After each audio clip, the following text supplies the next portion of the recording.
Welcome to the XP Podcast, an ambitious casual show. This is your bi-weekly podcast where we gather together to talk all things video games and bring topics to the table to discuss for your amusement. If you have any questions, comments, concerns, or corrections, let us know in the comments section.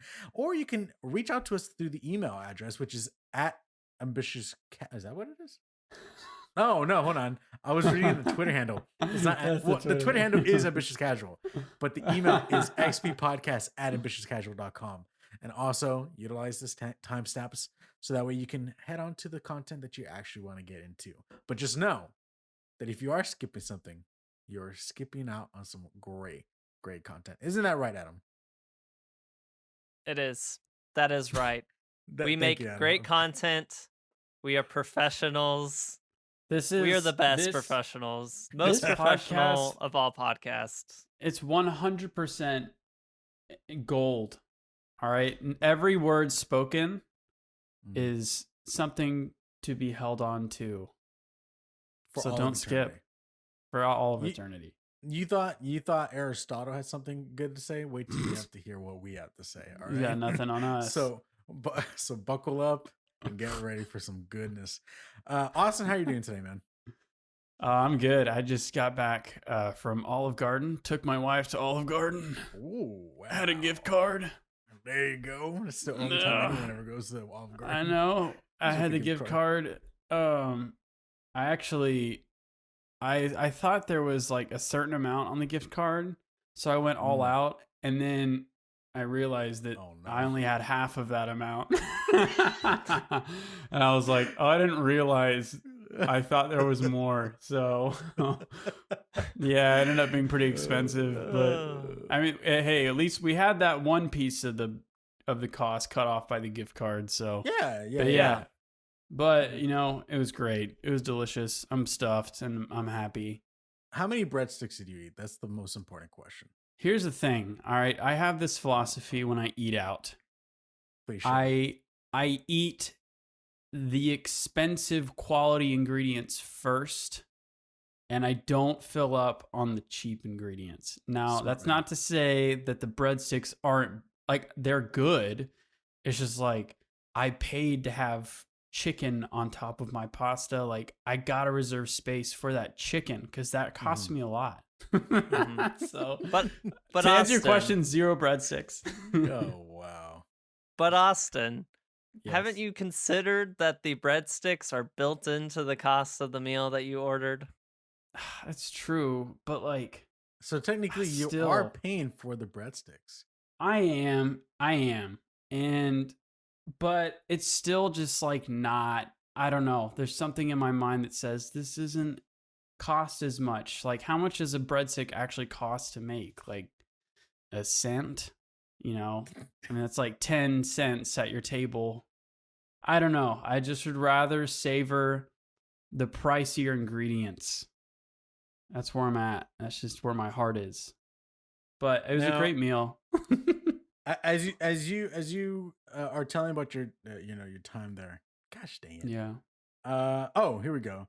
So as I was wanting to look up how much is it to make a breadstick. Now, if you search up on Google, oh man, I had to scroll down quite a bit to the section that says people also ask.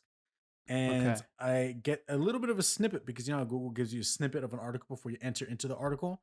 And don't know if this is a reliable source. I have to assume it is because Google only gives out reliable sources, if I'm not mistaken. It says the regular breadsticks cost about 50 cents to make and will sell them for $3. And then he goes on to talk about nachos and dessert, but I'm not quite sure what that even means. So we'll just leave that there. So they're making a lot. Making a lot. Like when you get that water, they're charging you $1, but actually 50 cents of that is going to breadsticks.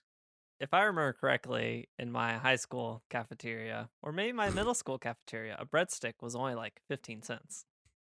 Ooh. So, wait, what? What do you mean? You had to pay for your 15 cents? I mean, oh wait, Rob, weren't we both homeschooled at this point? Yeah, I guess you're right. I never had to pay for any of my food.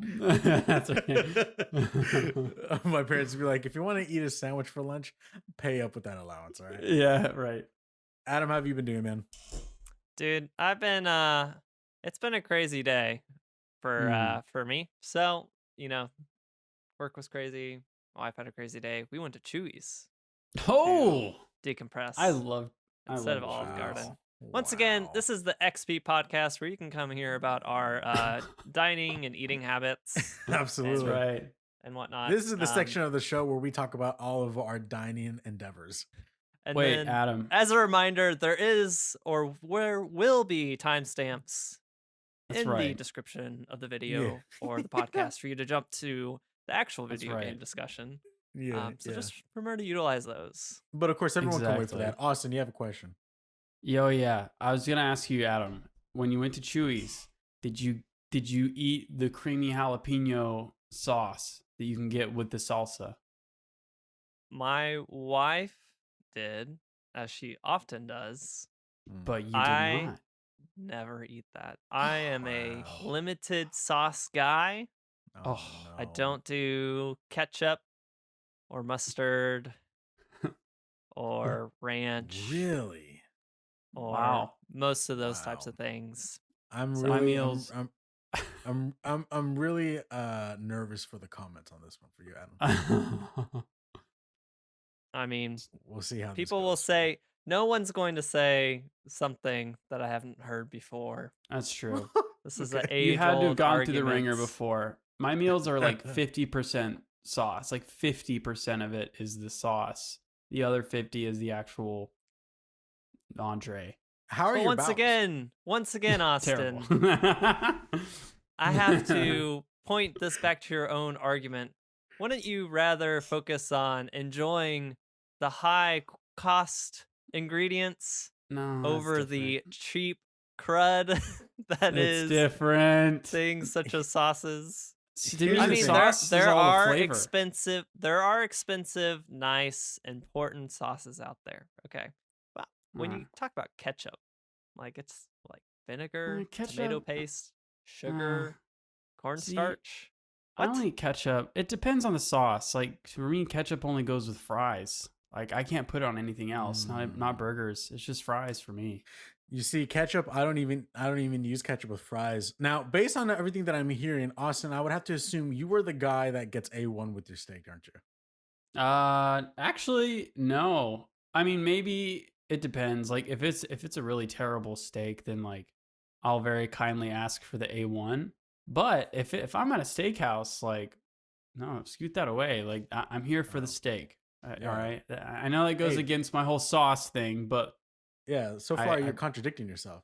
I am. I'm just my entire life is a contradiction, honestly. It makes zero sense. All right, housekeeping for the show, guys. A couple things I wanted to go over. I have not been streaming for a while on the Ambitious Casual channel. I've kind of changed that indefinitely. It's gonna be on only Fridays from now on, but even that I haven't even streamed in like 2 weeks now, and I probably won't be streaming for another 2 weeks or so. I've just been really busy. This past weekend, I was out helping family move. I actually have my brothers with me downstairs for the next 2 weeks, so they've been hogging up. They've been hogging up all my consoles, so I haven't really played too much. But I've been kind of busy with all that, and the next week I'm going back to Houston to help my family move into their brand new house. So that's all fun and dandy. But with the whole changing the schedule to Fridays kind of thing, it's this thing of like trying to figure out the whatchamacallit, the return of investment. And for me, I know Twitch is it's the grind. The grind is there that you need to make. But for me, when I'm seeing more views coming through TikTok or through YouTube, I'm like, I need to start putting more effort into that, because 4 days of the nights of when I'm working, all my effort is going into that and not coming into videos. And so I had to kind of restructure my stuff so I can, put more videos out, and then I can focus on more TikToks and things like that, so I can put more content out, build that fan base up. And once I have a bigger fan base, I think that will translate even easier into a Twitch audience as well. So I still don't want to stop Twitch. I still enjoy it a lot, so I will be doing Friday streams, more likely like multiplayer kind of games. But other than that, that's being put on hiatus. Also, the fact that my main goal in life is to make a video game, and I need to start making time to learn how to code and do that kind of thing. So I'm going to be trying to learn how to do all that kind of stuff instead of streaming on Tuesday to Friday. And also there's a new series that I have that's going to be, the first episode came out on the YouTube channel Ambitious Casual. It's a react series to just video game cutscenes. So the first one was this cutscene from Metal Gear Solid 4, and then my next one, which is not even out yet, I haven't even recorded it yet, but it's gonna be this cutscene from Kingdom Hearts Birth by Sleep. So really, I love that. I love the action inside that game a lot. So I'm hoping that we can kind of, that it's a bit easier, but it's some content that I like to make and do. So hopefully that y'all can go check that out. But other than that, going straight into the show, guys, I want to start off with Adam. Adam, what have you been playing? Oh, man. Well, first of all, I think I talked about it last time, but I have been playing Ratchet and Clank, the 2016 reimagining of the PS2 classic, which I had played. And I think last week I kind of left on a note of like, it's fun. It got better. It got more enjoyable as I kind of became more, I guess, powerful in that game. Basically, as I got more like different guns I could swap between, and kind of had to like be a lot more strategic with that as I'm like trying to balance out leveling them out and taking out larger swarms of enemies. Like it became a lot more challenging and was also a lot more fun. And so I did the full story. I plan on going back to do challenge mode, which is for people who are not familiar. Nice. It's like a new game plus type mode, which is playing through the game again, but usually you have like progress that carried over, more difficulty, different challenges, stuff like that. So I plan on going back to that. Luckily, I hadn't gone back to that before they announced that the PS5 patch is coming, which is going to like let it go up to 60 frames per second, which I was kind of like, I played through the whole story, and now at 30 frames per second, and now it's coming out. So I'm excited it's coming out. I'm excited I still have more of the game to play with it. But yeah, it was really enjoyable. I'm looking forward to the sequel that comes out, sometime this year, Ratchet and Clank Rift Apart. So yeah, all good things for that one. Did you hear about this? Did you hear about or not hear about? But this news was out last year. Didn't realize it. But Rift Apart is not a sequel to the 2016 game. Yes, that is correct. It is a sequel to, was it a PS Vita? No, it's basically a sequel to the 2013 PS3 game Into the Nexus. PS3. Is that the like last main entry Ratchet and Clank that came out? Yes. Basically, they're picking up with the main entry series. Which is weird. Yeah, I mean it's weird. I guess it's like, I mean, it kind of makes sense. I think for a lot of people, especially like myself, is a typical case study, right? Like I played the first 2 games on PlayStation 2 and then kind of fell off, didn't know anything about the other games. So like being like, oh, they remade that one. That's really cool. But it's like at the same time, they have people who have been on the series the entire time who don't want to like just like step back, who want it maybe to keep going. So, but from what I've heard and seen, it's like, even if you didn't play any Ratchet and Clank game, apparently Rift Apart is actually made in a way that's a good jumping on point. Maybe you just don't appreciate everything, but it's still easy to jump into. It is a bit of a bummer to me though, because not that I'm like, man, why did I play the first game though? Because I loved it. I love the 2016 Ratchet and Clank. It was a great game, but I think it's kind of that weird thing to me where I'm like, well, that means that 2016 Ratchet and Clank game is practically a movie game, and that kind of devalues the game a bit for me. Like, even though it's a good game, I'm not trying to say it's not a good game, but that 2016 game is technically a movie game because there was a movie that came out when that game came out. So now, just naturally for me, I'm like, man, that means I need to go back and read some stuff on the previous games because I want to at least have an understanding of what's going on. So that's interesting. Just want to let that out there so that anyone who's listening knows that, hey, Rift Apart is not a sequel to 2016. Yeah. Yeah. So, got it. Was anyone else's parents really upset by the name of the second title, Ratchet and Clank? No, Up Your Arsenal. They've always done that. They've always done that play on words. I could have sworn the second one was Going Commando. Maybe I didn't even play. That's also I remember my mom being like, up your arsenal. You know what they mean when they're saying that. And I'm like, I don't, Mom. He's a furry creature that blows things up. What's there to know? That doesn't it doesn't have any implication on the content of the gameplay or Not the at all. story or anything like that. It's just like we like to give these things funny names. Yeah, exactly. Dude, my mom was always so hardcore on those ratings, man. If it was T, she had to see, what was it, T4. When we would get Game Informer magazines, and she would go through the Game Informer magazine and rip out the pages of the stuff that she didn't want us to be exposed to. I love my mom. I relate so hard, bro. I relate hard to that. Yes, like, and especially the fact I don't want that them to see this. my birthday's in December. It'll be November. I'm 12 years old. I'm like, Dad, can I play this teen game? No, not until you're a teenager. That's a month away, Dad. No, not until you're a teenager. Like, doesn't make any sense. I'm not gonna mature anymore in a month. Anyways, you know that kind of is still on brand for my next game too. So my next game, I'm going out of order from the list if you're looking at it. Oh, that's I fine. know. I started God of War, the 2018 one on PS5, and it is so good. Oh, jealous. Once again, I played the first 2 games on PlayStation 2. Big surprise. Those games are rated M, I'm pretty sure.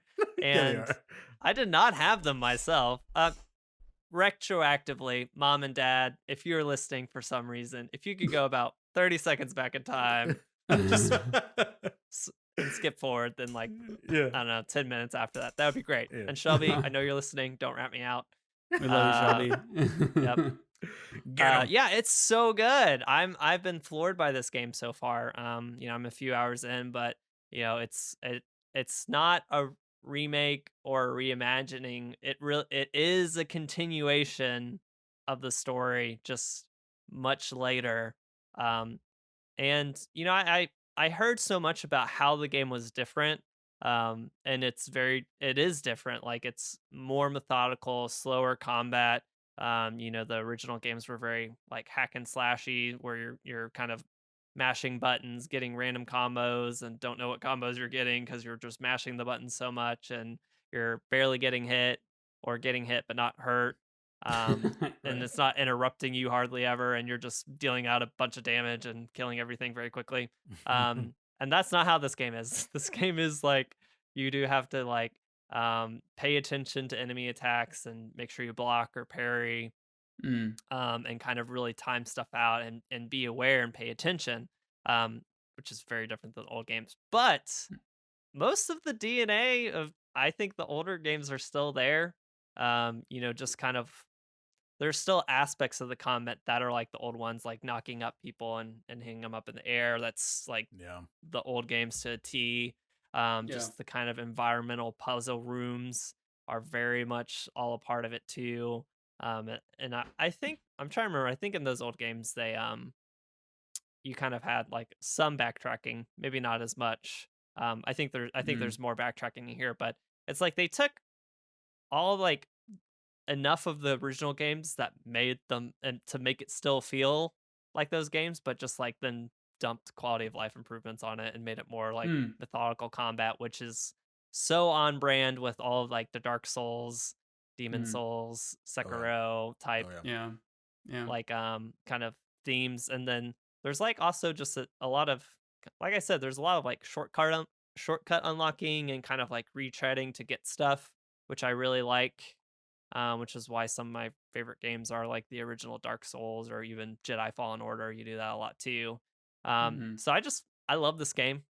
It already has its PS5 patch, so I didn't miss out on anything. It's running at a smooth, buttery 60 frames per second. 4K textures. PC players are like 60 frames per second. You're the PC player. Are you doing that to me, or you're telling me what the community is doing? I'm just telling you, even if you aren't. And it's wonderful, and it's crazy. It's like, Ghost of Tsushima is such a beautiful game, but this game is like beautiful in a different way. Ghost of Tsushima is about these vast, sprawling environments, and just the backdrops and just like the overall scenery just looks incredible all the time. But I feel like with God of War, it's like the level of detail just in any place you're at, like anything you're looking at is fantastic. And it's Mm, always on, top notch. mm, With Ghost of Tsushima, it's an open world game, so they have to fill a lot of it. So there's like a lot of recycling, especially of like the houses. mm. I'm like, Yeah. if I've seen one house in Ghost of Tsushima, I've seen every house in Yeah. Ghost of Tsushima. Yeah. Yeah. But God of War just feels a lot more handcrafted, Oh yeah. which is really nice. Well, it's So much more linear than in yeah. comparison to Ghost of Tsushima. It is And for what's sure. interesting is that one of my younger brothers, he's actually playing God of War for the first time right now since they're staying over. They're all like, "Can we play this game? Can we play this game?" I'm like, "Yeah, you can play whatever you want, just no GTA." And so they're playing. They're playing Nice. God. One of them's playing God of War, and I was walking by, and he was playing it on my monitor that I have right here, and I just obviously it has the PS5 patch and everything on it. Hmm. And so walking by, I just stopped and looked at it. I was like, man, that is such a very good looking game. And Dang it. that game came out what 2018? Yeah. And we're in 2021, and I still like I The Last of Us 2 is a really good looking game, but like Hmm. God of War can hold on. Like I remember hearing someone when the game first came out. I forgot how they said it, but in a way that there's a style to God of War 2018 that will never look bad for all the years to come. Like somehow they did it in a way where it just it's realistic, but in a way like it fits a style. It's hard to explain. It fits a style that it can never Yeah. look old. Like it just looks really, really good. And Yeah. so I'm so excited the fact that you're playing it. My brother Mhm. so far is kind of like on it. I'm like, what do you even mean? What? But I was like, where are you What? at, bro? And he told me, he's like, dude, the game is so long. I'm at this part, and I'm like, bro, you're barely a quarter of the way into the game, dude. You have like Oh three my quarters of the God. way to go. I'm like, buckle in, dude. So, how many hours have you done so far? Um, I don't know. Let's see. I just well, I opened up the bridge Mm, and I've adjusted the bridge once. okay, okay, okay, And that's about it. okay, cool. I can't wait for you to get to the end of the game because there's so much to talk Non-spoilery. about, and Oh yeah. there is so much of the game is so like I know you said that Ghost of Tsushima is vast and open, but like it's vast and open this way, but God of War is grand this way. Like Yeah. It's it is vertical. Yeah. just so grand of a game, and there's Yeah. moments that you'll meet these characters where obviously I recommend play the game with headphones or some sort of earphones in. Uh, Mm, and the controller, obviously all controllers have rumble in it, but there are moments in this game where both the sound and the rumble mesh perfectly together that I'm like, mm. it really brought this sense of like Mm. what. And also I Wow. like to point this out to everyone, there's no cutscenes at all in the entire game. Yeah. Not a Oh my single cutscene. gosh. Yeah. I listened to I listened Wow. to some like developer talks and stuff like that. And so I heard Barlog, Corey Barlog. Barlog talk about like the seamless camera shot that they do. So everything is one camera shot, which is very Birdman, and I love Yeah. that movie Yeah. so much. 1917. Oh my 1917, gosh. yeah. But that's the thing is, there's like there are some Mhm. people that are like, oh, there's a cutscene right there, and he's like, no, there's actually it's not a cutscene. Like you can if you just played the game from beginning to end without stopping, it would just be one entire camera the entire Yeah. way. Yeah, Wow. It's unbelievable. literally the antithesis of cut scene. You're not Yeah. cutting from one scene to Yeah. another scene. Yeah. Yeah. It literally is like, yeah, like the game takes control away, and it's like, okay, just watch as Yeah. Kratos Yeah. walks through this, and we move the Wow. camera So around. good. But So good. it really I want a is. PS5. You should get a I want PS5. At least a I PS4. can't You get can one. There's not enough. Scalpers buy them all. Scalpers buy all the PS5s. Well, sorry. My Shut sympathies up. to everyone out there who is trying to get a PS5. Yeah, For yeah, I know real. it is a difficult trek, and I'm feeling for you. yeah. Just putting it Man. out there. We're not attacking you. This is No. a safe space for you. This is People are getting safe. triggered. People are getting triggered. All right. So you've also been playing What the Golf. Is this the first time you've played What the Golf? Yeah, this is the first time I've played What the Golf. So when the moment kicked in of when it actually like when you're like, oh, this is what the game's about. Did it take you by surprise, or did you already know about it? No, I mean I'd seen enough like trailers for the game. I'll get to a point. But yeah, I've seen enough trailers for the game to know like, oh, you're going to swing to hit the ball and then you're Yeah. going to Get hit in the something hole. else instead and Yeah, then the club goes flying.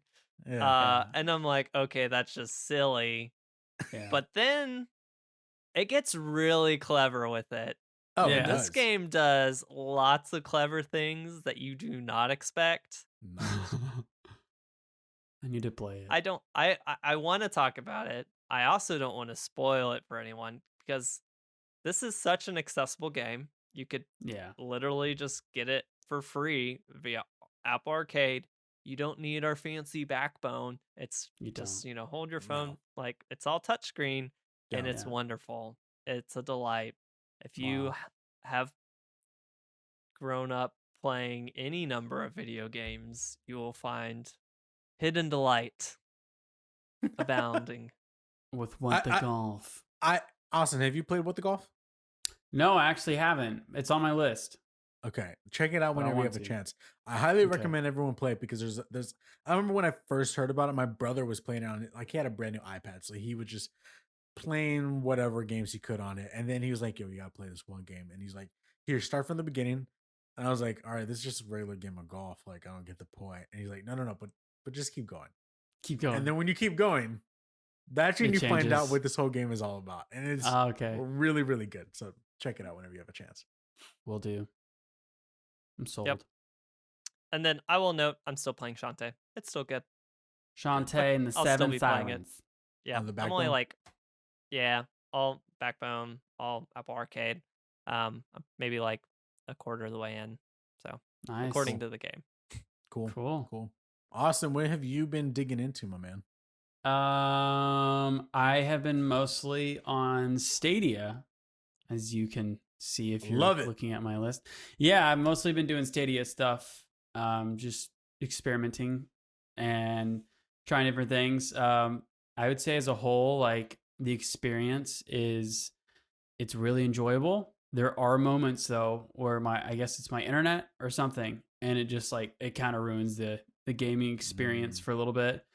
But yesterday, I had a completely seamless experience playing Elder Scrolls Online. It Nice. just came to Stadia recently, and it's free until it's free for like 2 weeks for Stadia Pro members, and which I am, and I got it. I got that 2 free month thing for Stadia Pro, but yeah. So I have been sort of I got kind of burnt from Skyrim way back in the day. I don't know if this was because I was just an impatient ADD child, but like Skyrim to me was really boring. And I remember being like, "Oh, I can't wait to play this game. Everyone's playing it, and I don't know if I want to be a werewolf or a vampire." And oh, it's so fun. And I started playing it, and I again, it might have just been because I just wasn't mature enough to really enjoy it. But I didn't really like Skyrim. So any like Elder Scrolls games, I was just kind of like, yeah.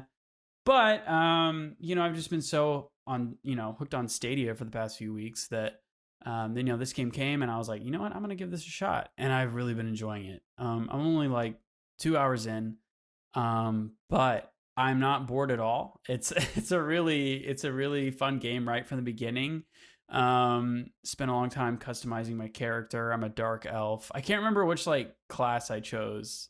I can't remember, but I'm a dark elf, and it's fun, and it ran really well yesterday. I forgot I was even playing on a server. It just felt like it was on my phone. And yeah, I've been playing all these games handheld with the Backbone controller for iPhone, and it's been a really enjoyable experience. But yeah, did you guys play Skyrim? Were you one of the fanboys? I played I played way too much Skyrim. See, that's what I heard. And people were like, I spent 12 hours playing Skyrim yesterday. I didn't sleep. Well, I don't know. Skyrim is like for people, I don't know. It's just like if you had a Xbox 360 or PS3, Mm-hmm. at the time, and you did any amount of gaming, it's like there's a pretty good chance, unless you're just like only FIFA, only Call of Duty. There's a pretty Yeah. good chance that you have like lots of Skyrim stories. Yeah. It's like there's so many people who are like, I played 500 hours, and I never met the Jarl of Whiterun, right? Or which is like such like an early. That was an exaggeration, but and that's like Yeah. a really early No, quest. yeah. But it's like you could just like get lost doing whatever and be like, wait a minute, was there What a am- point to all of this? What is this Like, game? Oh well, Like, I what guess am I I'll playing start for? again. I'll do a different class, and then somehow just reroll my stats to be a stealth archer again. Oh Yeah. well. Oh, well. Yeah. You see, for me, Skyrim was that thing where I jumped into it late, but it was Yeah. so overhyped. But by the time I got into it, I was like, I don't like it. It's not what I expected it to be, or Mhm. my expectations were just way too high. Yeah. And then I remember jumping into Elder Scrolls Online for the first time last year, and I got so overwhelmed by the map and everything that I was like, I'm dipping, I'm gone. Like Yeah. it's almost like when like Destiny, when Destiny 1 came out, and then I jumped into it after 3 DLCs later, and I was like, Yeah. oh my gosh, where the heck do Yeah. I even start, dude? Ugh, It's almost like that with Elder Scrolls, and so it's still going to much. continue getting bigger because they're going to continue working on it. So like Yeah. for me, it's almost like that thing that's I don't think I'll ever be able to jump in. So that's intimidating. my history with those two. Yeah. Yeah. Well, I've Yeah. been enjoying it so far. I probably will hit that wall at some point, but for now, I'm liking it. I've also I've started Assassin's Creed Origins as well on Stadia on my phone, and that's been really fun. This one's based in ancient Egypt. Really good storytelling so far. Great. I always forget how good Assassin's Creed is with voice acting and acting in general. I mean, it's really good. I mean, it's very cinematic, the scenes, the dialogue, and the accents and the languages, all you just walking through the streets and hearing people, speak all different languages and stuff. It's so immersive. It's like, it's amazing. I've really been enjoying those little details of the game. The combat, I believe, in this game is different from the rest of the Assassin's Creed games. I think with this one, yeah, this one's just a little bit different. I don't even know if I can explain it that well, but with the other Assassin's Creed games, you're sort of in a, you're like in a big group of people, and you're sort of just reacting and pairing to people, doing all these moves, with like really split second decisions of countering attacks, and you're doing all these cool flashy moves. With this one, it feels a little more like Jedi Fallen Order, or Gotcha. where it's not as reactive. You can parry and knock people back, but it's not like I hit X at the right time and now I'm like stabbing this guy 7 times in the face with my hidden blade. It's a little bit different, but I really do like it. Yeah. It's huge. I mean, it's huge. There's a good main quest line, but it's a huge game, and but I enjoy it. I don't know. It's fun. We'll see how's it all looking for you? Because technically you're playing off of a beefy computer that's being beamed to your phone. So how does it look? It looks good. Of course there's moments where it buffers and everything kind of goes low quality for a little bit, but for the most part it looks really good. Especially on my phone. Just because it's the pixel density, it's just more dense, and it looks a lot better it looks really good on my phone, honestly. Cool. But yeah, I've been enjoying it. Like when it works well, it's really, I feel like I'm playing in the future. Like when Stadia, when any cloud gaming service is working flawlessly, I'm just like, this is peak. Like, this is incredible. This is amazing. but all of that gets shaken when I get a little, you know, and it's like, oh, okay, that's right, I'm playing on Stadia. So it's sort of like it's a love-hate relationship right now. And again, like maybe it's just because my internet isn't perfect, but if you have flawless internet, it's like I feel like I'm playing in the future, just being able to play a game anywhere on any device. So yeah. That's awesome. You know, I played Assassin's Creed 2 and 3, so I know what you, and I hear just so much discussion around basically Origins on about how, you know, they went from being like mostly focused on like stealth assassinations, which there's still those, but now it's more like an like traditional RPG action game that just also has that stuff kind of like shoehorned in. Exactly. So some people really like that. Some people are like, I get that other places. I want the stealth assassination stuff. Totally. Give that to me. But I get that. And I totally get that. I think it's definitely I played 1 and 2 and Brotherhood. I think those are the only 3 I played. And it feels like a different game. It feels like a completely different game just because I don't think this character, I could be wrong, but this character doesn't have the hidden blade. You know, just a sword or whatever weapon you want to wield. It's a lot more customizable, you know, your character. It's like you said, more RPG like where you can have a spear or an axe or a sword like right at the beginning of the game. Whereas with the older titles, you know, it's like it's very specific on which weapon you have, you know. But I'm enjoying it. It's fun. And then I'll just say Jedi Fallen Order is always something I play. It's a comfort game. Rob's giving me that look. It's a comfort game. All right. It is. It's such a good comfort game. I need a hit of Star Wars dopamine at least once a week. And that's just like right in the vein. I'm like, I just need a little bit of Star Wars right now. And I'm at that point in the week where I need to feel like a Jedi again. Yeah, exactly. Yes, I'm feeling really weak in real life. Would love to feel powerful for once. I'm just super sad. No, so that I mean, we've talked so much about the game. So I'm just gonna say yes, I did play Jedi Fallen Order this week, and I really enjoyed it. Adam, this one's for you. Hyperlight Drifter. I wanted to put this game on my list 2 weeks ago, but I didn't feel like I had played enough to really justify that. But this week, I did really put more time into it, and it's a really great game. I'm just gonna say what I really like first, and then I'll say where I'm. You know, the slight negatives, which can be positives, but the music really cool. Love that sort of the pixelated music, just really, really, really good. I love the graphics. I love the overhead view. You know, it's not side view; it's more overhead. I really like that. And the combat, as simple as it is, I actually find it really fun. Just kind of like dashing around everyone and then hitting with a sword, and then dashing out of the way and like shooting with a gun. If you're watching the video, you can see me doing stuff. Yeah, the character is just super cool too. Like he looks so cool. The character design's awesome.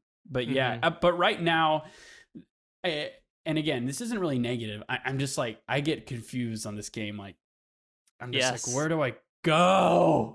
What do I do? There's so many you know how like when you in a game, like you gain a piece and then it shows that piece go towards a part of something way bigger, like a puzzle piece. You know, like in Fez, like you get the cubes and it goes to part of a bigger cube. Yep. So like in this game, I'm finding that there's like 3 different, like tons of different things that I'm finding pieces for. And it's just like, you know, there's just so many little keys and things to find and stuff like that. So I'm kind of a little lost in the game at the moment. But yeah, I will say don't feel bad about that. I spent quite a bit of time retreading and walking over and over again, especially like through my first area. And I'm like, and just like understanding how the game operates and it does things is sorry, that's my printer if that came through. I hear it. Print things off. It's being very violent. right now. I don't own a printer. I don't own one anymore. Maybe You that's see for a the piece of paper best. just fly to your face. Paper cuts. But you have to figure out so much for yourself in that game, and Yeah. if you stick, that's the thing. And I'm about to get off topic, but that's the thing that is really splits maybe, I don't know, people on certain games, is like games like Dark Souls, games like Hyper Light Drifter will Mhm. tell you almost nothing, and they'll Yeah. be like, Figure all it the out. pieces are just out there. You need to find them. You need to piece Mhm. them together. You need to Hollow Knight. understand that this piece goes with that piece, right? Yep. Right. And you need to get good, right? Yeah. Stuff, and Yep. then If you don't know what you're doing, you're an idiot. well, but it's yeah, That's how I feel. but you can feel like an idiot sometimes, but then Yeah. it's like if you spend enough time and you like really like set your mind on figuring it out. Once you do, it's like such a huge So reward. rewarding. It's That's some so of the true. most rewarding like things out there, because like on the opposite end of the spectrum, like there's nothing more annoying than a game that helps you too much, right? Yeah. Hey, listen. Yeah. Go talk to Saria. I know I need to talk to Saria. I don't want to do that right now. Yeah. I detect that there is an anomaly in the area that you can go find. Yes, I know, Fee. Yeah. Zelda has some really bad examples of that, right? But you know, there's what I'm finding I is could say that. yeah, can't find, yeah. Oh, What I'm finding is having a map where they tell you where the quest is for each step of the way. It's like really helpful, but I'm finding that it gets repetitive. Like with Elder Scrolls Online, it's like I literally I just keep setting my waypoint to where it tells me to go, and like it feels like that's all I'm doing. I mean, there's fun combat and there's so many other things to the game, but that can get kind of repetitive. Like I kind of miss that challenge of like, where do I go? I mean, granted, it's hard because it's such a massive world in Elder Scrolls, but you know, the whole waypoint showing you where the quest is, showing you where the next objective is. It's just kind of like, all right, I'm going here now. I would love for you to about try all this. I would love for you to try Binding of Isaac, which is a roguelike game that doesn't tell you what to do, but every time you die, it regenerates the entire map all over again, so you don't know where to go. Oh my god! I love that I love those kind of games. It's like Dead Cells and everything. I love those kinds of games. Yeah. All right, now to what I've been playing real quick. I'm just gonna go through it real fast because I haven't really played too much, but I played some Dragon Ball Fighters for the first time ever. There's a humongous Capcom sale that was going on Xbox. So I got the standard edition and 2 of the DLC packs literally for like $30. And all that value right there was about $170. So whoa, great sale. Jumped in, got all those characters. If nobody knows, I'm a humongous Dragon Ball Z fan. The first anime I ever watched. I love Dragon Ball Z so much. Dragon Ball Budokai 2 is the best Dragon Ball Z fighter game ever, in my opinion. But ever since then, ever since like Tenkaichi and then going out into like the more 3D, more moving around, that kind of broke the game. On those, it broke those fighting games. I think some games have gotten it right, like the Naruto Shippuden games. Fantastic games. Like I think they got that 3D moving around combat pretty well, and you're seeing that being evolved over time by System Artworks, which are the developers of it. And I know they're doing like Demon Slayer and things like that, which I'm very interested in because the Demon Slayer one looks really cool. This is by System Artworks as well, and this is the first time taking a chip at Dragon Ball. This fighting game is so good, and this has been around for a while, so I'm just repeating what everyone else has been saying.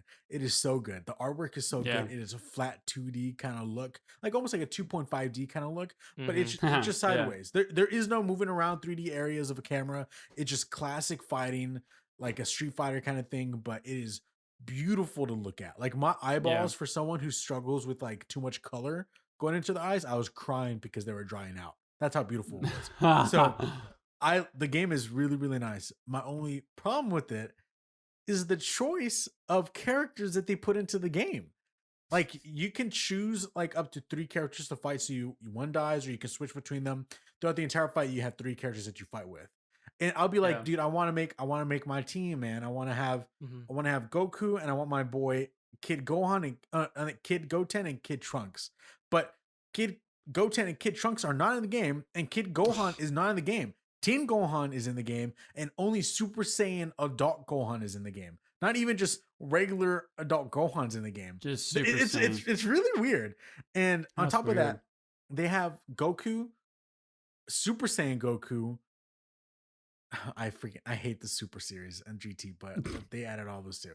They have Goku, Super Saiyan Goku, and then Ultra Instinct Goku, Super Saiyan God Goku, and then wow. but like there's some missing pieces. There's no Super Saiyan 2 Goku, there's no Super Saiyan 3 Goku. Like I know these are nitpicks, but someone who's a fan, I would love to play as the other versions of them. And the reason why I loved Budokai 2 so much was the fact that you powered up into those forms. Like it's not like I can just right from the character select screen choose Super Saiyan 3 Goku. No, like in the fight, strategically within I'm fighting, power up enough and then transform into Super Saiyan 1, then 2, then 3. And like you chose to do that. And the moment you went above that level, that's when it unlocked a different move list. So you had to remind yourself a whole new move list in that moment. So so far in regards to aesthetics and the way the game looks, the way it plays, to a T. I just want them to go back a bit more and capture what Dragon Ball Z is about, and it was about the characters getting to that level, not just from the start of the entire game. You're already at that level, you know. Like you're giving me Cell, but you're only giving me Transformation 3 Cell. What about 2 and 1? I want those other ones. And so, or you're giving me Kid Buu, but I want Majin Buu, and I want the adult looking Buu. Like, come on, like it's only Kid Buu. Only Kid Buu. Well, actually, no. You also get the bigger Buu, Majin Buu, but you don't get the one in between. And I love the one in between because that story arc it's just a nerdy thing. I'm not even gonna keep going, but either or, Dragon Ball Fighters really like Dude, it. I've had my eye on that game. Since like 2017, but I play hardly any fighters that I'm like, but all that makes me really excited. Is there crossplay? I have no idea. If there is, let me know. Yes, because you can get it on the Switch. We'll play. Or I'll on just PS5. get it on the PS5. On PS5, yeah, there you go. That's a smart idea. There you go. My thing is, I love fighting games, but only a select few. Like I'm not really into Mortal Kombat or Tekken.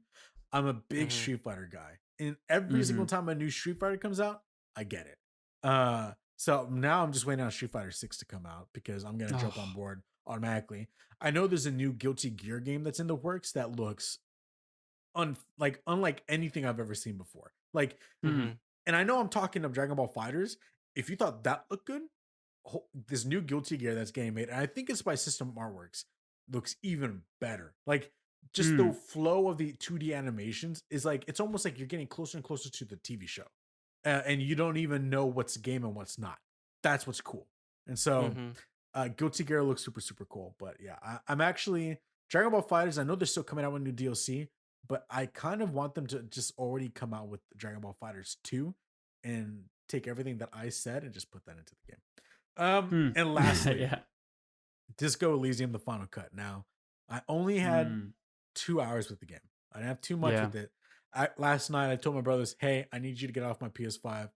I need to play something real quick tonight, so I at least have something to talk about."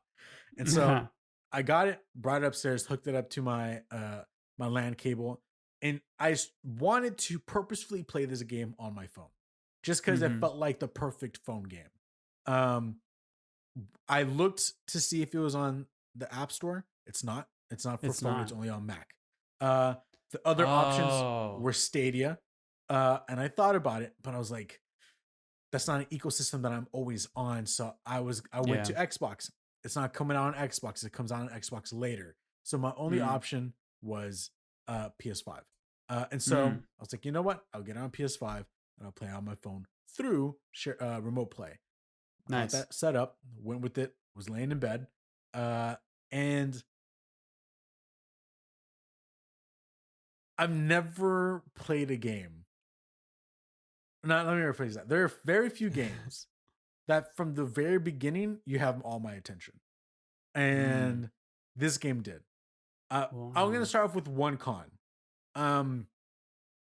The game is obviously made for consoles, so there's a lot of text, and you can pick the size of the text up a bit, and that helped me out a lot more.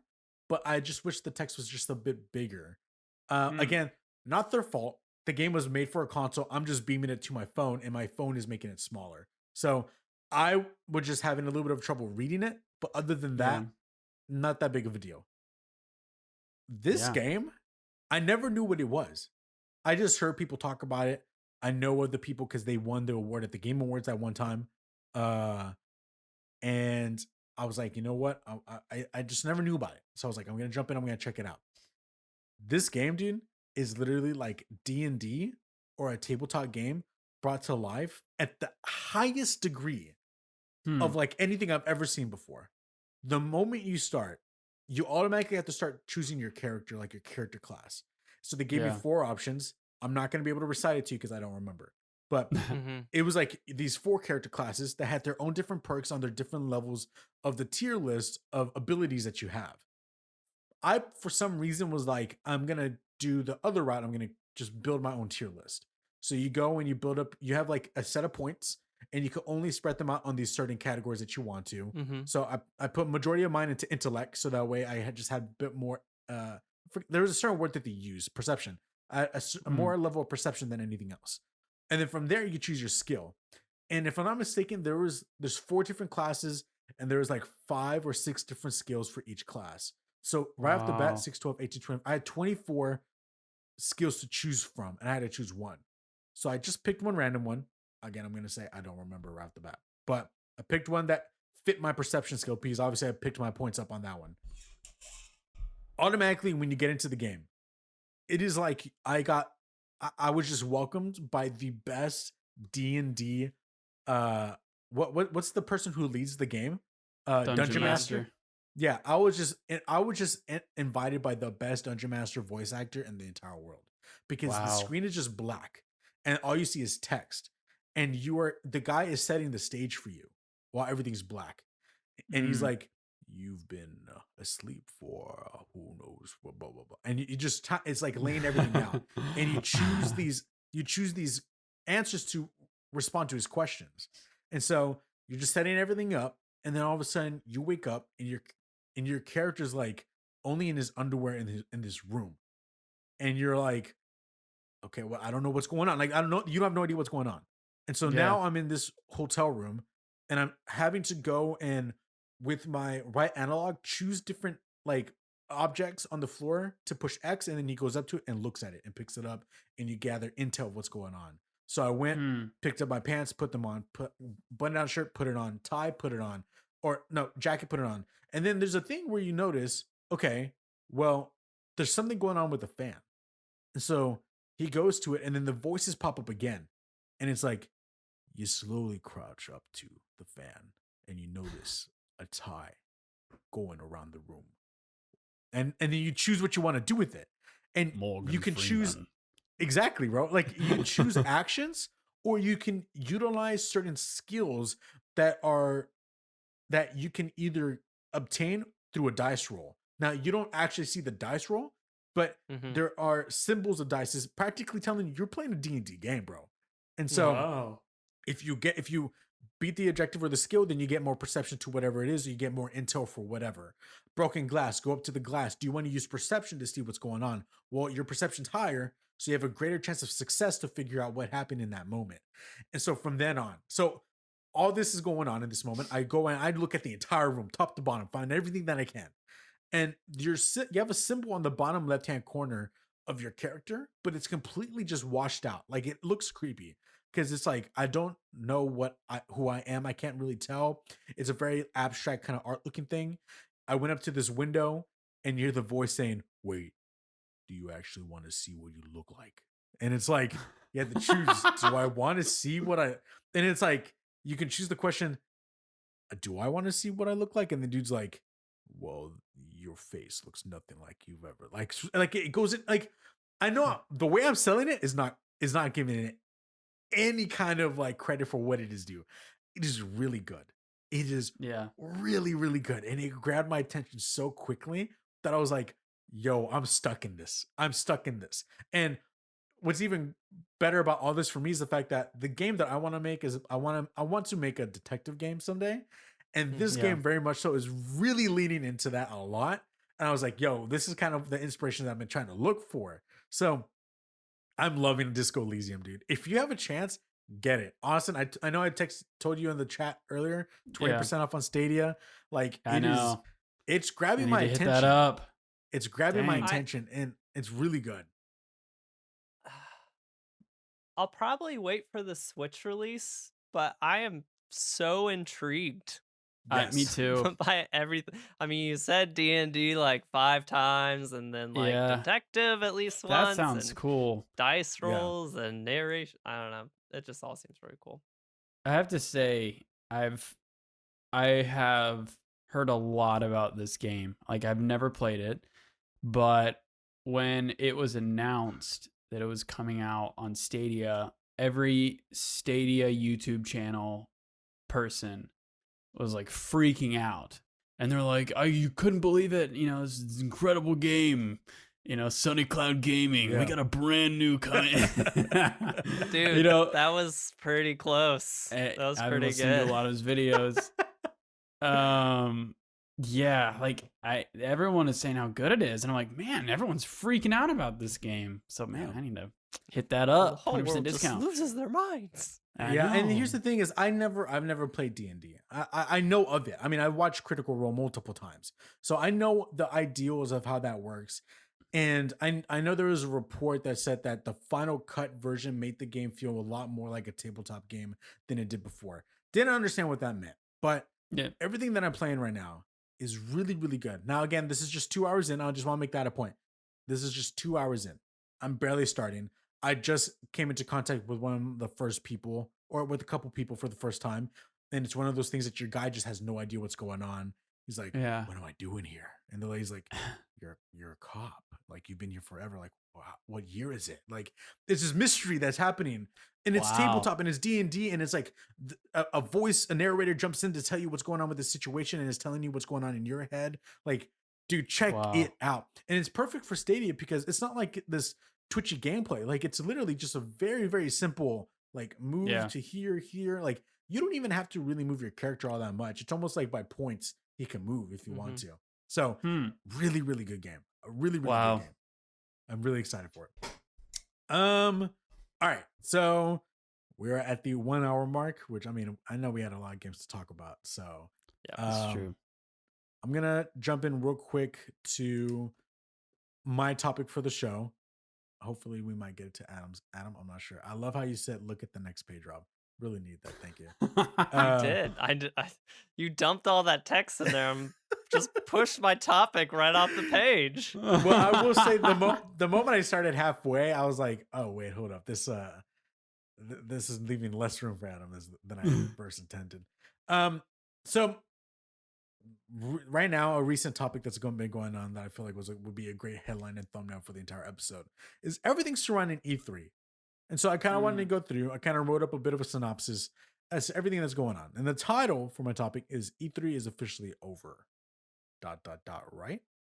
And so here's what I put. 2020 brought what can only be described as a sloppy rebound for in-person events due to a worldwide lockdown.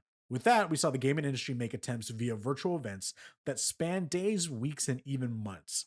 The year is 2021, and though we are closer to normalcy than ever, virtual events are not going away. And as a matter of fact, they could be here to stay.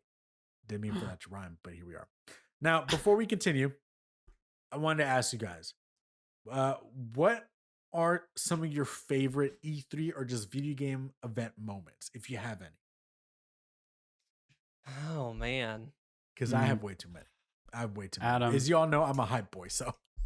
I mean, I probably only started subscribing to the whole like event thing probably around when the Switch was I'm trying to remember if it was before the Switch launched or after the Switch launched. That was kind of like when I really got back full swing into gaming and into following games for the first Right. time.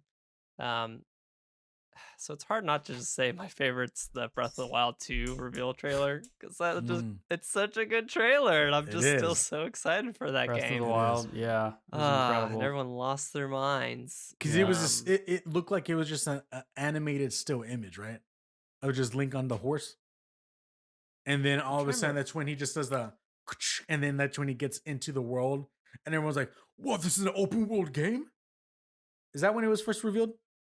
No, so I said the Breath of the Wild 2 trailer. Oh, I'm talking about the Breath of the Wild one. My bad. So yeah. I see where we went wrong. Honestly, like at the I love Zelda. At the time, I was like, I had an employee, someone I was working with, who was like, oh yeah, they have a gameplay trailer. And I'm like, oh, I didn't even realize, I didn't know anything about there being a new Zelda. And then I looked into it, I'm like, I'm worried about there being these magic rune things. That doesn't seem very Zelda-y to me. And then it was awesome. Wow. No, yeah. Because, like I said, where my starting point is, it's like really that Breath of the Wild 2 trailer is just so good for me. It's hard. It's hard to beat it for in my time window. It's so good. It was so Austin, good. do you have any E3 or video game events that kind of blew you away? Yes. I was blown away when Xbox announced the Kinect with and they announced, obviously the concept of the Kinect was mind-blowing.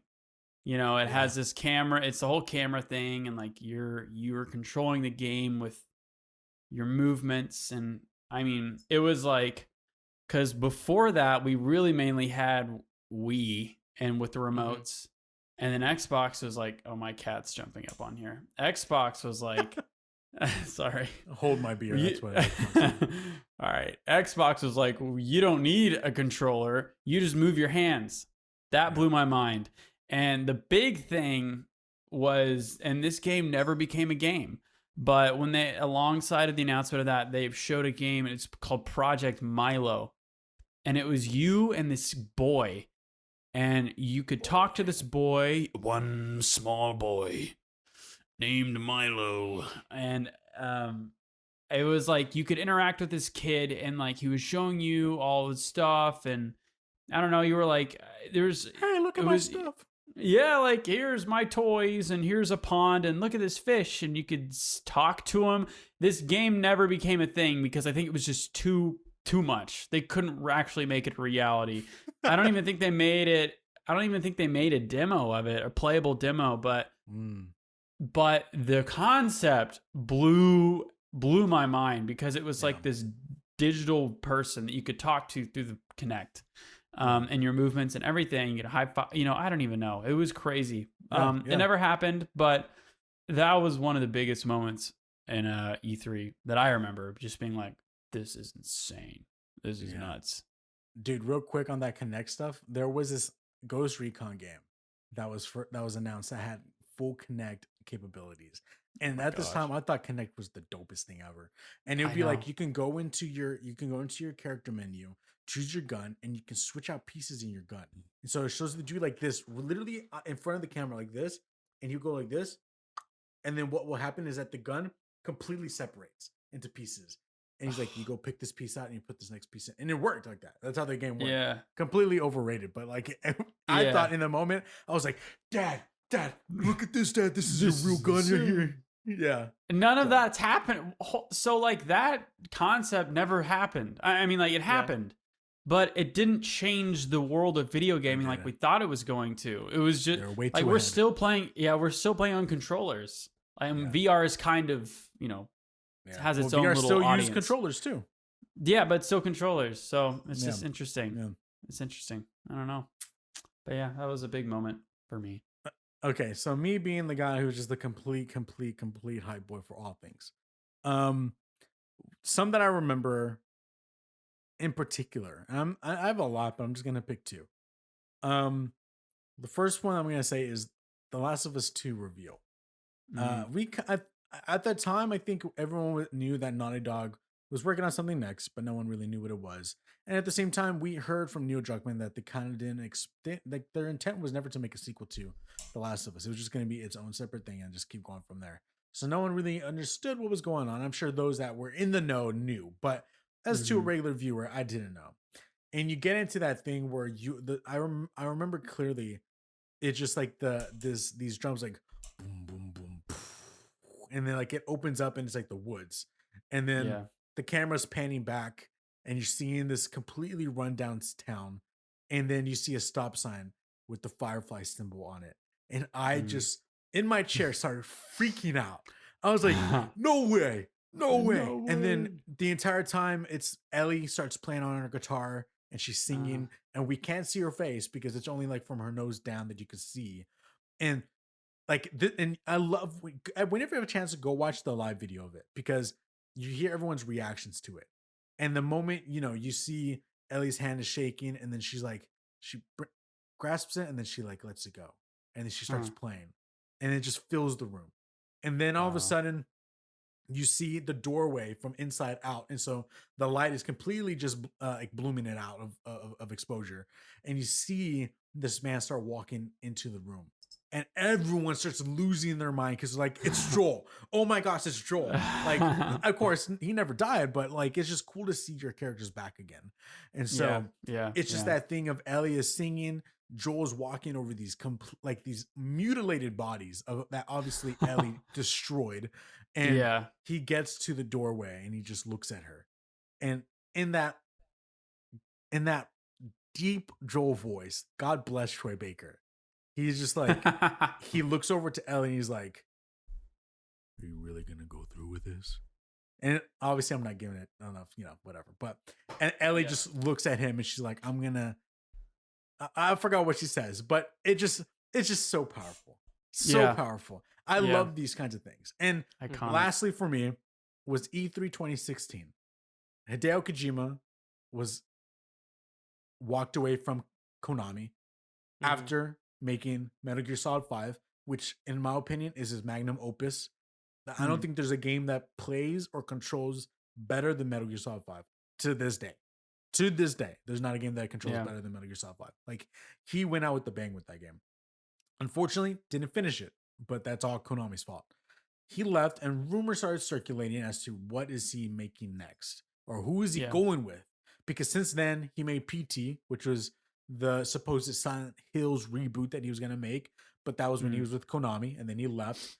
And it was announced a little bit before the E3 2016 that he was on, like, the moment that it went out that Kojima left Konami that night. And I remember it was like late in the night.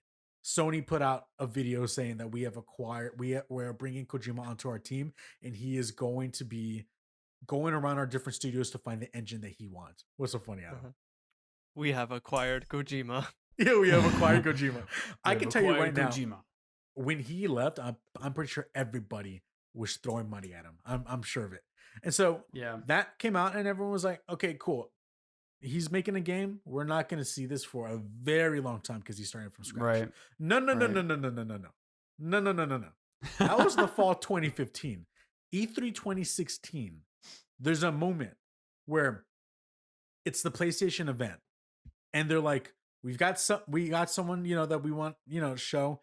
And on this LED floor just starts lighting up, and the back of the entire event starts coming up like this, and just smoke is coming out, and Hideo Kojima is standing there and walks all the way down with the lights underneath his feet lighting up as he's walking by. And he's like, I have my next project to show you. WWE Smackdown. And then The Rock comes out, completely just pummels him. And so it starts, and it's the most indie song that's starting to play. And that game is that song is still in the game to this day because they carried on over by Low Roars. And it's that thing of like, it's just this beach. There's all these dead sea animals there. And you just start seeing these invisible footprints getting into the sand. And you're like, what's going on? The camera starts panning over this guy who's naked on the beach. And you're like, what's going on? because I have no idea what's going on. The guy gets up, picks up this baby, and then you see his face. It's Norman Reedus, and everyone's like, Yeah, I know. I remember that Norman one. Reedus is in like, Death Stranding. I was like, that's the dude from Walking Dead. Yeah. And I hadn't even seen it. When that happened, dude, I remember like I was so filled with emotion. I probably almost wanted to cry because I was like, this man cannot be stopped.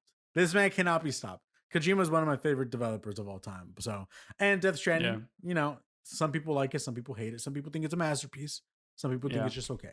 But overall, I loved that event. Really blew me away. So, anyways, with all that being said, real quick, I just want to let's go through this real quick because I know you guys have to get going. E3, previously known as Electronic Entertainment Expo, has been rebranded into Electronic Entertainment Experience and will continue this year after having to cancel the event last year. Rumors speculated that there would be content behind a paywall, as been told to the Video Game Chronicle by multiple sources, consisting of on-demand game demos or a premium package with extra access. It has since been denounced by a spokesperson for the ESA, the Entertainment Software Association. I can confirm, and this is what they had to say, quote, I can confirm on behalf of the ESA that there will be no elements at E3 2021 that will be behind a paid-for pass or paywall. Now, the article continues in an earlier statement sent to VGC ahead of the publication. The ESA said it would deliver a free experience for everyone interested in E3 2021. E3 is planned to run for a week starting June 13th. Now, other than that, there's still some other digital events happening this year. We still have Steam Next Fest, which is going on June 16th through the 22nd. GDC, July 19th to the 23rd. Summer Game Fest, unlike last year, which was a 3-month coverage, which I thought was way too much. It will now be condensed into a single month. And then questions up in the air. I know these are probably going to happen, but we have no confirmation yet. PlayStation State of Play, Nintendo Direct, and some sort of Xbox event. So, do you guys think with E3 skipping last year, is there a possibility that there's been this built-up excitement for its return? Or do you think we're all over E3? Like, are we just done with it? Is Summer Game Fest the next big thing?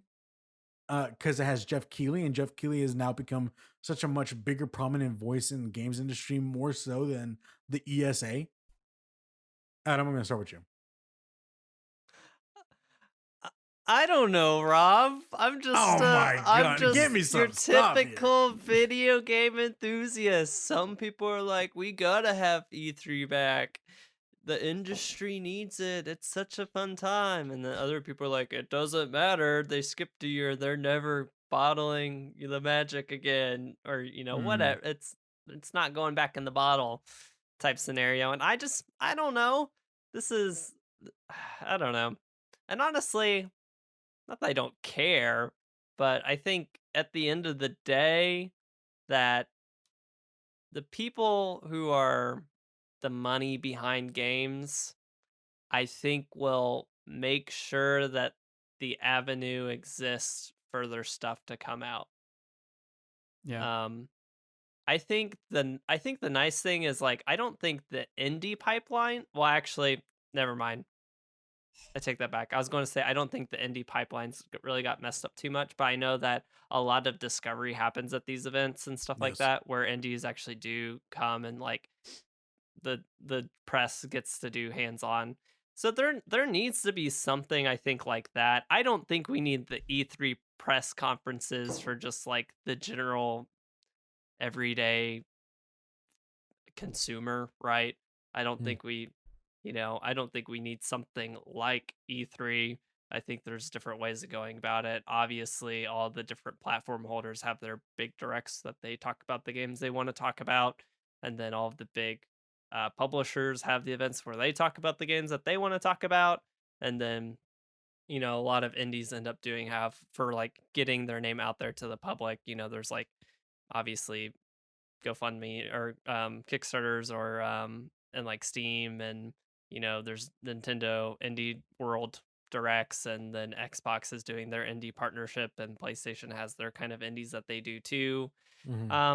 So I don't know. I think like for the consumer, we don't need it, but as far as the industry at large, I'm not really the person to speak to that, but there does seem to be like still some need of like hands-on discovery for at least a lot of the smaller games. So I don't know what Yeah. the right solution for that is, though. I I'm an enthusiast for all of it. I would love to see it come back. For me, there's like a certain like magic about the whole thing, just because growing up, you have all these big events for other forms of entertainment. I don't know, movies and sports and whatever. But seeing a massive televised live presentation of all these video games has always been something where I can look forward to and be like, oh, I can't wait. I can't wait to watch all these events. And it's that time of the year where I can stream into all these things. I really hope they do. I would love to see it. I would love to see E3 come back in a big way. And is it nice to have those directs? Like, do I like the Nintendo directs where it's an uninterrupted stream of scripted? I mean, it's all scripted, but you know what I mean, where it's not live. That's nice, but the reactions from the audience, I love all the whole hype around it, all the excitement, and you're breathtaking. Yeah. Oh my god. Or what's even better? This isn't E3. It was BlizzCon. But when they announced Diablo on mobile, and everyone was just like, boo! Everyone was so pissed because they thought they were announcing a new Diablo title, and everyone was so mad. Yes. Stuff like that. God. I would love to see it come back. Just a live audience could really make something special. Like you were saying, the reaction of The Last of Us 2 and Breath of the Wild. It's magical. A live audience. It's irreplaceable. So, yeah. I really hope there's a big return for it. I really do. I think for me, in regards to everything E3 and events and that kind of stuff, for one, my dream was always to go to E3. Same. Never had a moment to, and I may never have a moment to. Your dream is dead. I'm sorry, Rob. My dream is dead. Yes, thank you, Adam. It is dead. But what I'm hoping is that whenever it comes around to it, I'm hoping that there is still some sort of physical event in the future. I truly believe E3 is probably over soon. Just because of the fact that I know the ESA can back it or whatever, but I don't think it'll ever hold the same amount of, that way. It doesn't feel modern anymore. Like, I feel like Summer Game Fest feels modern. Jeff Keighley feels modern. What he puts on feels modern. And so if anything, I feel like if there's a physical event, it'll probably be a Jeff Keighley, some sort of event, Summer Game Fest event. The only thing for me that's upsetting is the fact that when I knew that there was E3 going on, I knew that week we were going to get something good, some good announcements. Maybe at least 2 or 3 things that I'm really going to be hyped for. But now with all these consistent state of plays and directs and things like that, it has completely muddied or watered down the meaning of a direct or a state of play or anything like that, because they're so often that they can't be constantly giving out big announcements every time. But whenever they do have a big announcement in one of these, it's kind of like, oh, whoa, that's cool. But I'm like, I wish I kind of was like having that anticipation, like, yo, here we go. We're going to get something good this time. But we don't get that anymore. Unless, if Summer Game Fest becomes I stand Jeff Keighley. I'm a big fan of his. But if Summer Game Fest within 1 month becomes the thing from here on out, and everyone's like, okay, we know within this month we're going to have PlayStation, Xbox, and Nintendo fit something in here that's worthwhile, then I guess to me that kind of makes up for it. I think the only thing for me that I would be sad about, and I know I've never gone, so I don't even know what I'm missing out on, is just the fact that I wish I could go to one of these huge events surrounded by just a bunch of like-minded people like that. It'll probably come back again. I'm not denying that it won't, but I don't know. It's interesting, and I know this digital feature is probably more valuable. It's cheaper. You can get way more people and more eyes on it at one time because you have people or other journalists that, yes, they will come from across the country or from across the world to E3. But if you make it digital, man, you have a lot more eyes and more access. You can have more people like Twitch streamers, I guess, utilize the time to be a guest on a digital showcase than you would having to fly them out or whatever. It's cheaper on all fronts, all fronts. So I guess that's the difference in regards to all things E3 and digital events. So I'm hoping this year is a bit tighter. Last year was very, very last minute trying to figure this out because no one knew what was going on, obviously. So, but Yeah. that's all I have to say on there, guys. Do you have any last words before we end it off? Adam, we will carry your topic over to the next show. I'm sorry. No, that topic's dead. I got a new topic for the next show. Wow, look at that. Should games tell you what to do? Should games tell you what to do? That's a great Adam's topic. a quick thinker. He's already done with this one. He's already on to the next one. There you go. Yeah, I like that. Well, y'all, thanks for joining us here on the XP Podcast, episode 6. It was nice having you. Remember, if you have any comments, questions, or concerns or corrections, leave them in the comments down below. You can tweet them at us at Ambitious Casual or email us at xppodcast@ambitiouscasual.com. Adam, Austin, thanks for joining me, guys. Really appreciate it. You can find all their social links and everything in the comments down below. And until next time, guys, in 2 weeks, we'll be back for episode 7. All right. Thanks for listening. Thanks for watching, guys. Peace out. See ya.